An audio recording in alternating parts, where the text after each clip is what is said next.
Okay, getting ready for St. Anthony's Triathlon. I had a flat last week and I put a butyl tube in. I'm changing this over to a Silca Latex tube, which I've been using for about a year. Had a little pinch flat. Out riding, these are so much more supple and handle so much better and just are a better ride. When I put the butyl tube back in, I couldn't believe how rough and how hard it was and how terrible the ride feel was compared to the latex tube. So we're going back to latex. I'm just going to go ahead and throw this thing in here real quick. This is an impromptu video, so sound's not great, background's not great, but we're just getting ready for the race. What you want to do is you want to grab in and get a hold of your inner bead here opposite your stem. I like to grab twice if I can and pull out the first big chunk at one time, like that. And then you can just kind of pull it out from there. Probably shouldn't pop those out. I just wasn't watching what I was doing.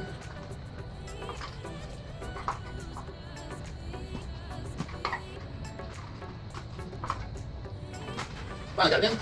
Pop it off all the way around.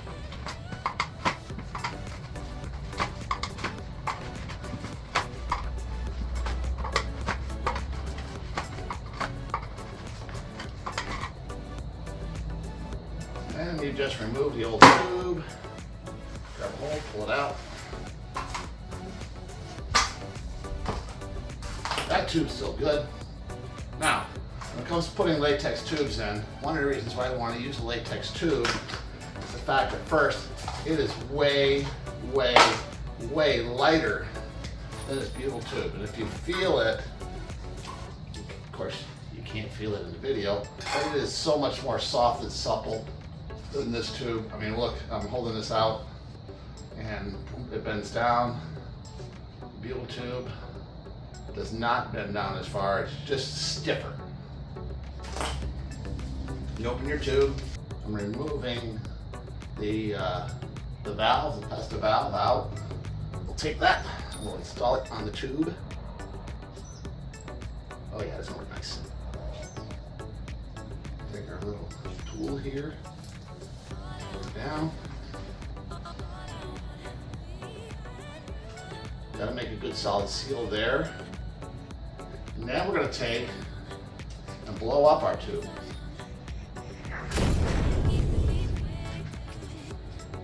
The latex tubes, you definitely can pinch them easier, but if you follow these directions, they'll really work good.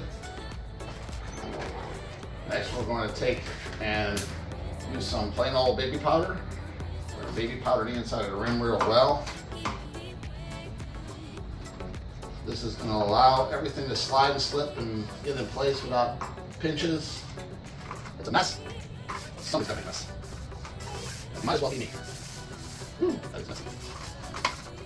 Then we're going to install the stem first, making sure you don't twist the tube at all. Go through the opening there. Our tube without any twist. You want to make sure there's no twist in your tube at all. Install it inside the tire. Now, here's the key to changing tires. Every rim has one of these. It's a channel down inside the rim. It's going to be hard to see, that you could take and push your tube down into that channel. With a little air inside, it'll go down inside, it'll push that back bead down, but you want to make sure all the way around that this tube is down inside that channel. That's what the baby powder is for, to get that nice and smooth and in there, so that you don't pinch the tube when you're putting the tire back on the rim, the bead back on. So, as you can see, I hope you can see it, that tube is way down inside of that channel. It's not sticking out at all the way around. You do not see that tube sticking out. That'll make it much easier to put the tire back on the bead without having any issues. So what I'm going to do now is I'm going to start at the side where the petcock is, and I'm going to start running that bead down inside. Now this is a used tire. I just took it off, so you're going to find it's much easier to put on. then it would be a new one. Get that all the way around as far as you can by hand.